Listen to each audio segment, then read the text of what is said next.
Chapter 7 of 6 Years with the Texas Rangers, 1875 to 1881. Read by Jay Randolph. The Horrell-Higgins Feud. By the end of the year 1876, the Indians had been pretty well pushed back off the frontier, so that there were very few fights with the Redskins after 1877. From the spring of 1877 onwards, the Rangers were transformed into what might properly be called mounted state police, and accordingly turned their attention to ridding the frontier of the outlaws that infested nearly every part of Texas. During the winter of 1876 to 1877, Captain Neil Caldwell broke up a band of thieves that was operating in the northwestern part of Atascosa County. I remember helping him capture a man named Wolf. He was wanted for murder, and we made several scouts after him before we succeeded in landing him safely in irons. In April 1877, Major Jones reached Caldwell's company and at once made arrangements to march up the line on a visit of inspection. When the Major reached the headwaters of the South Llano River, he halted his escort and detailed several small scouting parties of 5 or 6 men, each with orders to arrest every man that could not give a good account of himself. One scout was sent down the South Llano, a second down Johnson's Fork, while a third was ordered over the divide with the instructions to hit the head of the North Llano and sweep down that river, all 3 parties to rejoin Major Jones and the main escort near where Junction City now stands. In these outlaw raids, some 50 or 60 men were arrested and brought in. Many of the suspects were released upon examination, but I remember one scout brought in 2 escaped convicts who had been captured up on Copperas Creek. We bagged several men wanted for murder and some horse and cattle thieves. Old Kimball County never had such a cleanup of bandits in her history. While these prisoners were being held in camp, other scouts were sent out in the northern part of the county with orders to sweep Bear Creek, Gentry, Red Creek, Big and Little Saline, to cross the San Saba River in Menard County, and sweep up that stream from old Peg Leg Station to Menard. Many more suspects were caught in this haul. With a party of scouts, I was detailed on a mission to Fort McCavitt, at that time one of the big military posts on the frontier. Many hard characters and gamblers gathered about these posts to fleece the soldiers out of their easy-made money. We made several arrests here, and camped for noon 1 mile below the government post on the San Saba River. During the dinner hour, my horse, a gray, in lying down to wallow, rolled on some broken beer bottles and cut his back so badly that he was unfit for use for some time. When the escort moved north, I was left with old Company D until the return of Company A on its return march some 6 weeks later. I thereby missed some of the exciting scouts that took place on the march north. When Major Jones reached Coleman City, he found orders from Governor Koch to send a scout of Rangers to Lampasas County to help the civil authorities suppress a war known as the Horrell-Higgins Feud. Second Sergeant N.O. Reynolds was detached from Company A and with 10 men ordered to proceed to Lampasas and report to the sheriff of that county. After leaving Coleman, Major Jones visited the northernmost Ranger Company and began his return march. This was to be his last trip with his escort, for immediately upon his return to Austin, he was commissioned Adjutant General of Texas. As there was no longer a major of the battalion, there was no need of an escort, so old Company A took its place on the line as a stationary company.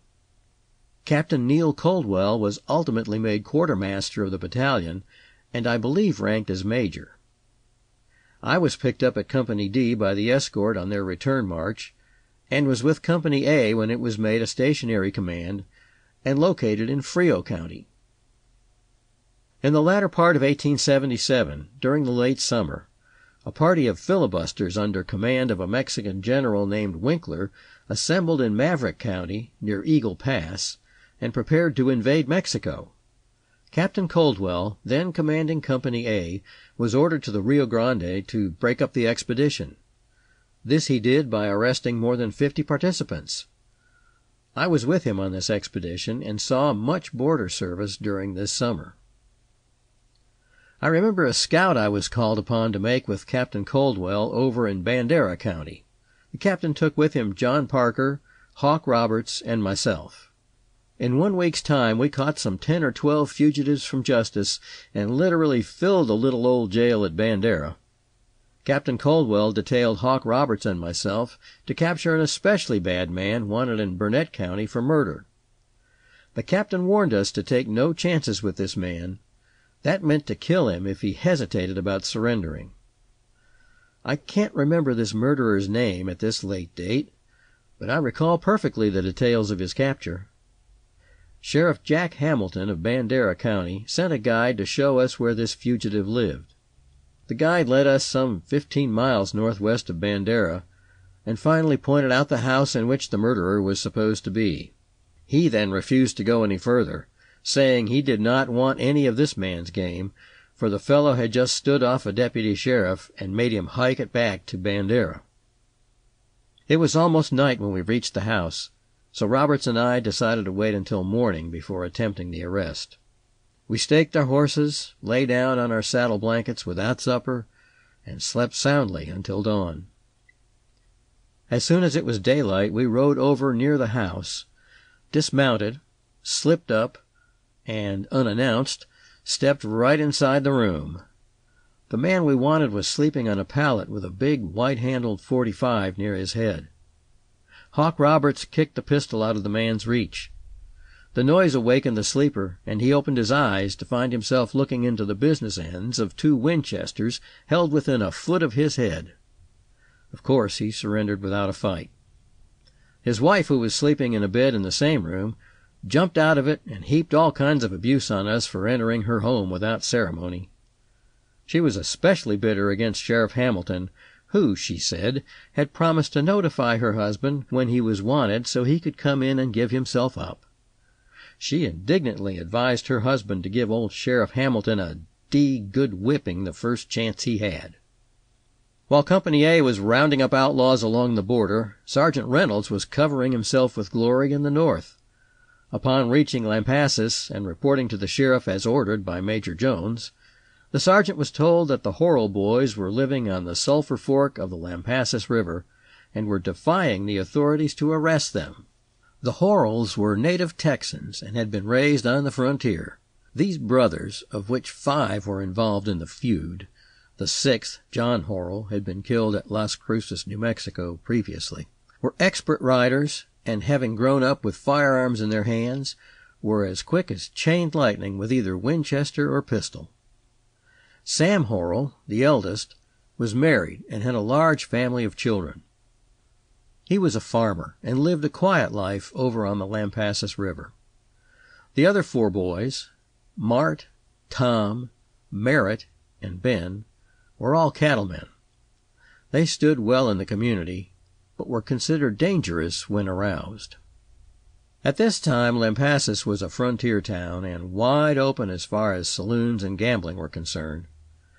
The Horrells, like most cattlemen of the period, loved to congregate in town, go to the saloons, and have a good time, perhaps drink too much, and sometimes at night shoot up the town for fun, as they termed it. Some of the more pious and more settled citizens of the town did not approve of these night brawls, and called upon Governor Edmund J. Davis, provisional governor in 1873, to give them protection. Governor Davis had formed in Texas a state police. Naturally, they were rank Republicans, and many of them were termed carpetbaggers. This body was never popular in Texas, especially as many of the force were Negroes.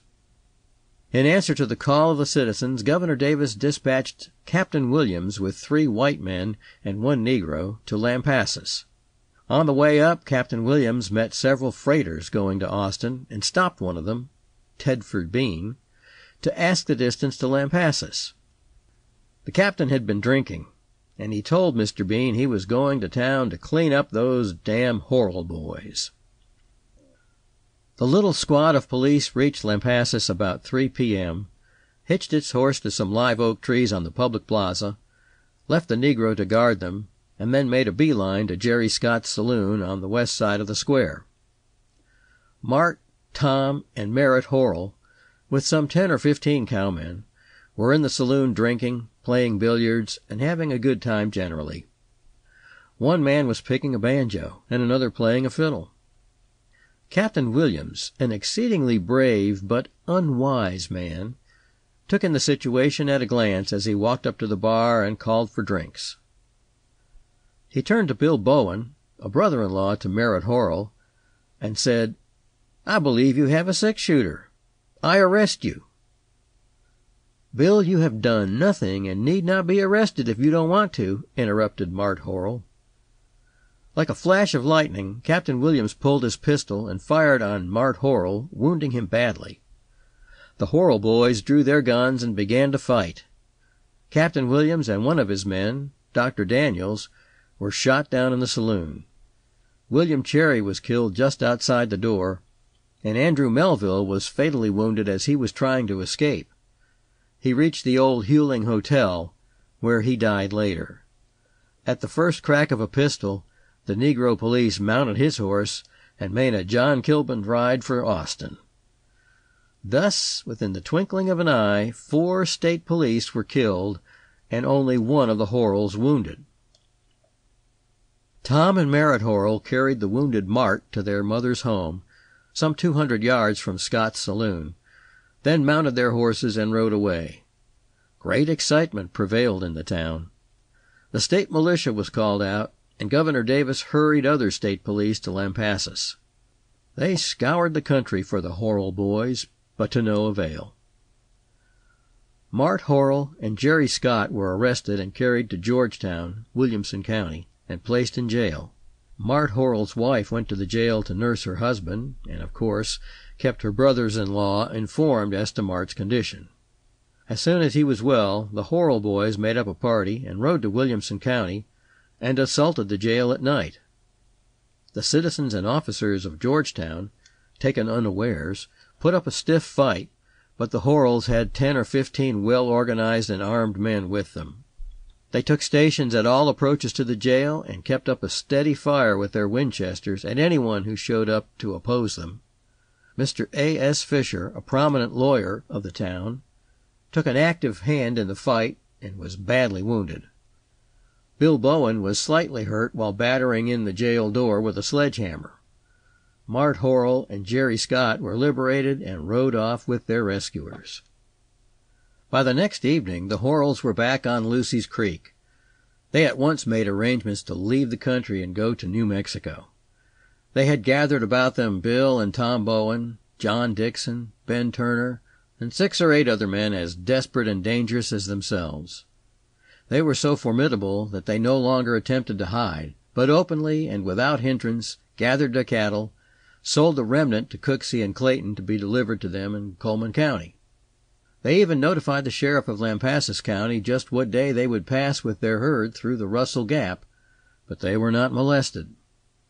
As a cowboy, I had worked for Cooksey and Clayton, and was with them when they delivered cattle to the Horrell boys on Home Creek, Coleman County. I had dinner in camp with the outlaws, and they made no effort to hide from the authorities. I remember they sat about their camps with Winchesters across their laps. When all was ready, the Horrells moved slowly out of the country with their families and cattle, and finally reached New Mexico, settling on the head of the Hondo River in Lincoln County. They had not been at their new home many months before Ben Horrell was shot and killed at a fandango near old Fort Stanton. Ben's brothers at once repaired to the dance hall and killed 8 Mexicans and 1 woman. This brought on a war between the Horrell boys and the Mexican population along the Hondo River, and it is said that in the fights that followed, 30 or 40 Mexicans were killed between Fort Stanton and Roswell. In one of those pitched battles, Ben Turner was killed. Turner was prominent in all the fights staged by the Horrells, was with them when Captain Williams was killed, and was one of the assaulting party on the Georgetown jail. His death was keenly felt by his companions. Having now outlawed themselves in New Mexico, the Horrells could no longer stay in that country. They turned back to Texas, and next year showed up at their old haunts in Lampasas County. The shock of the Civil War was beginning to subside, and the state of Texas was then under civil government with a Democratic governor in office. The friends of the Horrells advised them to surrender to the authorities and be tried for the killing of Captain Williams and his men. They were assured a fair trial by the best citizens of Lampasas County. Accordingly, the Horrells gave up, and upon trial were acquitted of the charges against them. The Horrells had not long been at ease before Merritt, the youngest of the brothers, was accused by Higgins of unlawfully handling his cattle. Shortly afterward, while Merritt was seated unarmed in a chair in the old Jerry Scott saloon, Higgins stepped to the back door of the place and shot him to death. Thus Merritt met his death in the same saloon where 4 years before he had been a party to the killing of Captain Williams. At this time, Mart and Tom Horrell were living down on Sulphur Fork of Lampasas River. The news of their brother's death was quickly carried to them. They armed themselves and started in a run for Lampasas. This move had been anticipated by the Higgins party. They waylaid the Horrell boys outside the town, and their first fire killed Tom Horrell's horse and badly wounded Mart. Tom advanced single-handed on the attackers and put them to flight. He then partly supported and partly carried his brother to the home of Mr. Tinnins, a neighbor, where a doctor was hurried to the wounded man. Thus old Lampasas County was again the scene of war, with Mart, Tom, and Sam Horrell, Bill and Tom Bowen, John Dixon, and Bill Crabtree on one side, and Higgins, Bob Mitchell, and their friends on the other. These two factions met in the town of Lampasas, and a furious battle followed. A man was killed on each side, and the population greatly endangered. Hence the governor's order to Major Jones to send rangers to the aid of the officers at Lampasas. When Sergeant N.O. Reynolds reported to the sheriff of Lampasas, he was informed that the Horrell boys were living 10 miles east of Lampasas and had 10 or 12 desperate men with them, so that it meant certain death to anyone making an attempt to capture them. "But, Mr. Sheriff, I am here to effect the capture of all offenders against the law, and it is my duty to at least make the attempt," replied the brave Reynolds. "These men have never been arrested," declared Sheriff Sweet, "and it is my honest opinion they cannot be." Reynolds then asked if the sheriff would send a guide to show him where the Horrells lived. The rangers under the intrepid Reynolds left Lampasas late in the night, and finally the guide pointed at a flickering light about a mile off. "There's where the Horrell boys live. I am going back to town," he said. When asked if he would not accompany the rangers to the house, the guide replied, "No, not for $1,000,000. With that he turned his horse and rode away. Reynolds thought it would be best to wait until daylight before attempting the arrest. He planned to surprise the outlaws, if such a thing were possible, but if the rangers were discovered and an engagement came on, they were to fight to the last man. As soon as dawn broke, the rangers wended their way on foot to the Horrell brothers' ranch. It was a moment of great anxiety as they approached the house, but not a sound was heard, not a dog barked. Sergeant Reynolds and his men tiptoed right into the room in which the Horrells were sleeping. Some of the men were on pallets on the floor, while others slept in beds in the one big room. Each ranger pointed a cocked Winchester at the head of a sleeper. Reynolds then spoke to Matt Horrell. At the sound of his voice, every man sat up in bed and found himself looking into the muzzle of a gun. The sergeant quickly explained that he was a ranger and had come to arrest them. Mart replied they could not surrender, and Tom Horrell said it would be better to die fighting than to be mobbed. This gave Reynolds his cue.